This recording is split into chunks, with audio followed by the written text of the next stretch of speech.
What's up, football fam? It's your boy Jay Tuck, man. Good morning, happy Wednesday. As you'll see that we are back, man. I finally got back last night from Dallas, man. I appreciate all the support that people who saw me at the Big 12 championship game, man. Who people saw me at the Mavs game, the Cowboys game, man. Like, I'm definitely humbled, man, by all the people who come up to me like, yo, Tuck, I appreciate you. I love what you're doing, man. Can I get a photo of this and that, man? It's always a great time.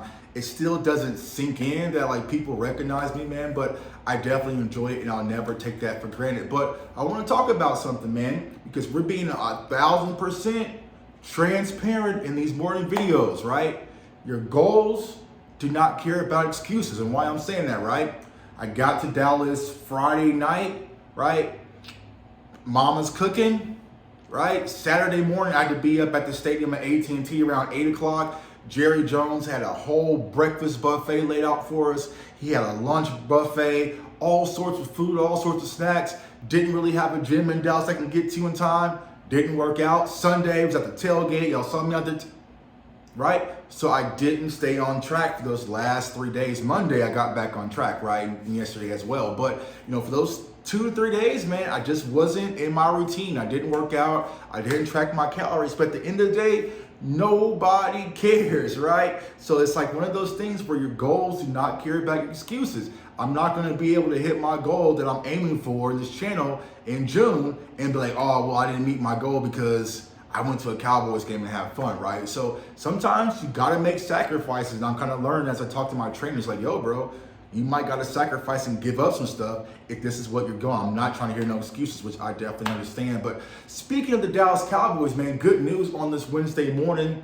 Tyron Smith is set to return back to practice, so they're going to extend his 21-day window, which means that he has 21 days to make the active roster, right? So I think that from what I'm hearing in-house, everything is going to be good with Tyron Smith. So it's going to be a huge boost to our offensive line, man. I'm excited to see what happens when you have Tyron Smith and Tyler Smith.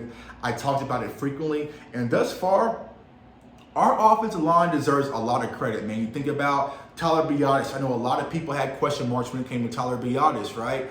Terrence Steele, some people kind of back and forth. How would Terrence be able to step in and fill the void with Lyle Collins being gone to Cincinnati? And you also had Connor McGovern kind of step in and who has done well. So thus far, our offensive line has done well, but Tyron Smith is just going to be a boost. I don't care. I see some people online, oh, tough, look at Tyron Smith. He's always hurt. I get that aspect of it. But when Tyron Smith is on the field, he is always a plus. I don't care how y'all want to spin it, man. Save it, because I'm not trying to hear it. And then you add Tyler Smith, the rookie, who I think is playing well, right? He's had his ups and his downs, but he's been consistent for the most part. If you plug him at left guard, I think he's going to excel. So getting Tyron Smith back is going to be a huge bust. Now let's go get to the talk of what everybody's talking about. OBJ, OBJ. So if y'all didn't see the video on Twitter, the Dallas Mavs game, I was there, right? And there was a chant. The crowd was starting that chant of OBJ. You're seeing it on ESPN, you're seeing it everywhere. Guess who started that?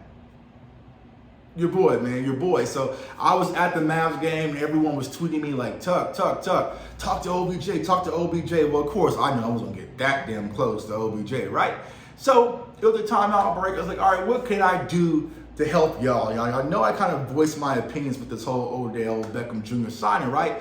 But I'm here for y'all, man. So I tried to help out and I just started chanting. And the guy next to me started chanting. His voice was a lot louder than mine because I went to the Cowboys game. My voice was shut, right?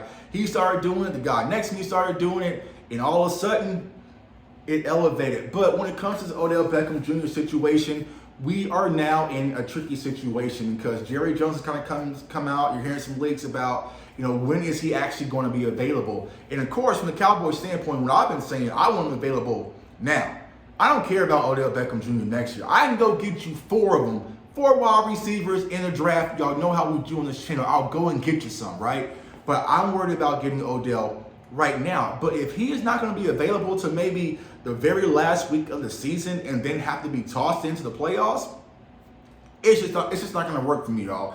It's just not going to work because we know how complicated this system is when it comes to the option routes, right? And we talked about that frequently on this channel and also on others, right? It's not something you can simply pick up. Now, the Cowboys can always simplify the concepts for them, like, all right, just run a 7 and kind of give them the digit system, right? But in the playoffs, bro, we don't have time to be babysitting. We need to be clicking on all cylinders. And I feel like just pushing OBJ into the wild card game or division or wherever we're at that point, I just don't think it's going to be for the best benefit. So, if he's not able to come in and give us 3 to 4 games in the regular season, then I'm not. Because like I said, I'm not focused on next season. So I think that's where they are, right? Jerry Jones said there's some things to work out. Odell has gone back to Arizona. He kind of wanted to sit and think about a few things. Because here's what people got to understand. If you're really Odell, you just won a Super Bowl last year. So he doesn't have to necessarily rush to get back. He can fully take the whole offseason next year, get fully healthy, and get prepared to come into a team because there's injuries, they're in camp and all sorts of stuff, and really get his legs up under him versus coming to rush back. That's only going to help the team. So he has to leverage on that side. But from the Cowboys standpoint, we scored 54 points, bro. We scored 54 points. So, I feel like this contract negotiation things were kind of at a standstill. And I was kind of a little optimistic. But like I said, I kept hearing the date get pushed back. And I was kind of like, all right, it's just not going to work for me. But I feel like the Cowboys have done so damn much. You got to bring them in at this point. I mean, they rolled out the red carpet. It was Dirk there. You had Dez there. You had Micah. You had Diggs. You had Hendershot. You had Ferg. Like Mark Cuban. Like it was a huge rollout just for Odell Beckham Jr. to be in Dallas. So I know the city's excited about it. I know Jerry Jones has spoken about this for months. The team, at this point, just sign him. That's where I'm at right now. So, we have to definitely keep our eye on, but we're on Odell watch. They say he'll probably have a decision at the end of the week, but I feel like the Cowboys are going to want to have some type of incentives and some type of injury insurance in that contract and saying, bro, if this knee flops out, we're not going to be liable for that. And rightfully so, man. You're not going to go buy a brand new car or a used car at that, right?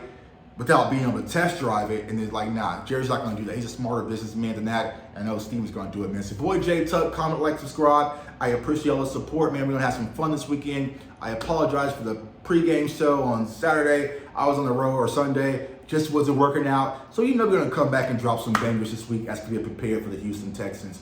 I want everyone to stay safe, stay blessed, stay encouraged. Let's go get it this morning. Peace.